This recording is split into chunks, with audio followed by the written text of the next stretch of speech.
Climate Outreach. Climate Outreach is an organisation that looks to widen engagement with the issue of climate change. All too often, climate change is seen as something just for environmentalists, but of course it's not. It's much wider than that.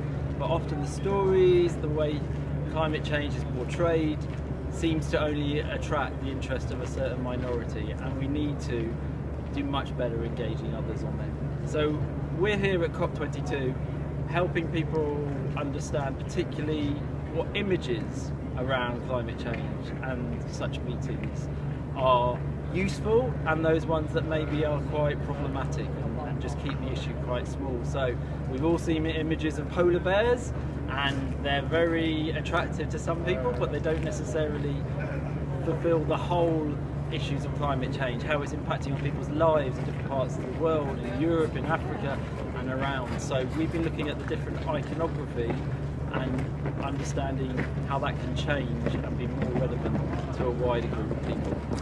So you've organized a workshop today at the Blue Zone. We had a great session today in which we brought together some really key people from across the globe who communicate the issue of climate change through visuals. So that included key people from the IPCC, the scientific body.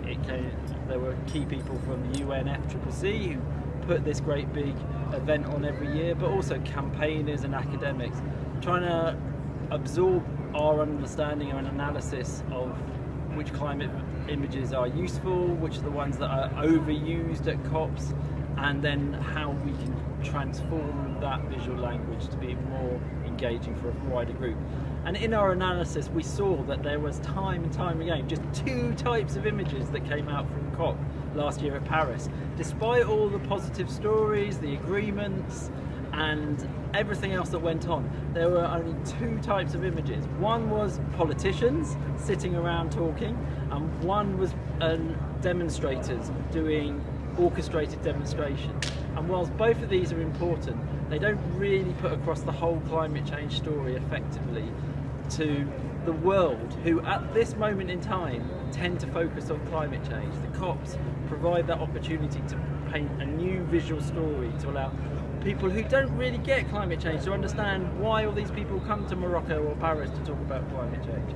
Yet time and time again we're seeing the same tired images repeatedly used, and while they are effective at engaging some people, they're not brilliant at engaging the rest of people. We're really excited to be here with Place to Be.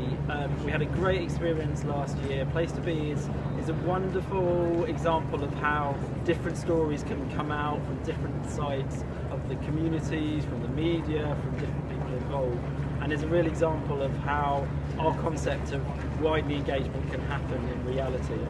And so it's a real pleasure to be here and looking to partner with Place to Be on the visuals project, and I'm looking forward to working with them, learning from them and helping them be more effective and even more creative in reaching out and creating new stories. Could you please explain us why to you communication is very important to climate change in general? I care about climate change. Thousands of people here care about climate change, but not everyone cares about climate change, and this is a problem. The science is sorted. We know that climate change is happening, we know that humans are causing it, and we know it's got an awful lot of trouble in store for us and is already having impacts around the world. We've got technologies, we've got low carbon technologies already in play. We've got policies. Last year at Paris there was a massive agreement that was really positive. We've got almost everything lined up. The one issue that really troubles me and increasingly is being recognised as a major barrier to tackling climate change is that we don't necessarily have the world engaged, wider publics. And we've seen this with the election of Donald Trump in the United States recently, that how climate change is often seen as a political football, that one side is winning and therefore the other side doesn't like.